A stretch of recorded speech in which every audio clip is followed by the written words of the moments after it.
Monday Health Minutes, sponsored by Valley Health. Hi, I'm Melanie Schaefer. This is Monday Health Minutes. Boy, the holidays, they are fast approaching, and it is the season of fun, joy, and food. And that food part can get you in trouble. We've all heard that it's very common to gain 1 to 2 pounds minimum over the holiday season. So how do we stay on track? What are some options that can help us maintain that balance? We're talking with Dr. Michael Amos about that today. It is really tough to rein it in when all of these delicious treats are before you. What are some of your suggestions on maintaining a balance? So I was thinking through some balance options. One of the things that I get hit with every holiday is the size of our plates. We think about, big food, big, spreads everywhere, and we have these big plates. And so one of the easiest tips that I can kind of rein in for people would be to go with a smaller luncheon plate instead of the dinner plate. Those are small changes that we could do to help rein in that holiday hunger. Yeah, that optical illusion that your plate is full. Yes. But it's smaller. Exactly. So that makes a really big difference. That's interesting. Then you can have some of, the variety. Now, we all try to have healthier options. Is it okay to have some of the yummy, and what do we make the bulk of it? It is a big change, and so substituting really starts in the kitchen with whoever the chefs are going to be. They're going to want to come in, and if we make that sweet potato casserole with sugar, maybe substitute Splenda.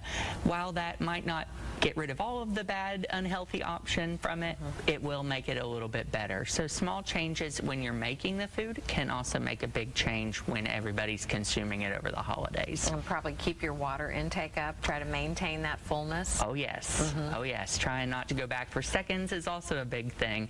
Once you've had your plate, just move on. Yeah, good advice. A lot of it too, I think, we all get stressed around the holidays because, and that kind of gets us on that, I'm going to eat a little bit to kind of carry me through.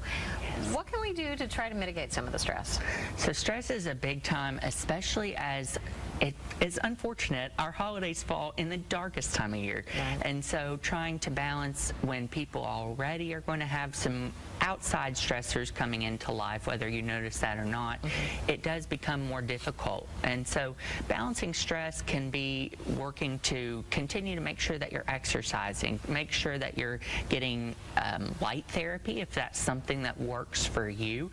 You can buy those on Amazon, of course, and trying to keep yourself lifted up and reduce the stress. I also talk about planning with folks.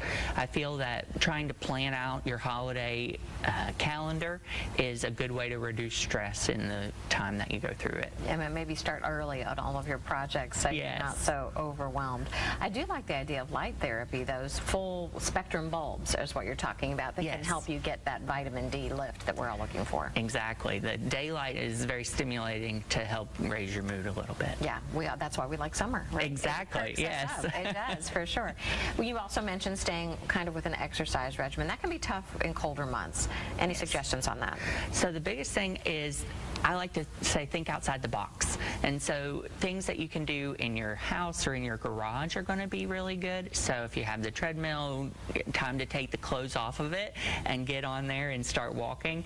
If you don't have that access, though, there's always large indoor spaces. I think of the mall. That's somewhere where I used to go to walk a lot. And so trying to stay active in maybe not typical places if you're not going to be outside as much. And there are all kinds of online videos that you can access. My mom was always a big proponent of walking in place. Even any movement there it is helps. Yes. What other advice can you have for us to try to mitigate some of the stress that always rolls around this time of year? We want to be joyful, but it can be so heavy sometimes. There are many reasons. And so in addition to things that we've talked about with lifestyle change, if you feel that it is becoming more of a weight on you, come see your provider. Valley Health is wonderfully equipped to perform behavioral health services. We have them at all of our sites in the system, and we are there to help people mitigate those kind of, whether it be true depression or just the winter blues, we're there to help. Okay. Dr. Amos, thank you so much. We want to embrace the joy and find a way through the parts that can be a little tougher to navigate. So we appreciate your advice. Thank you. Exactly. Thanks for being here. We'll see you next week.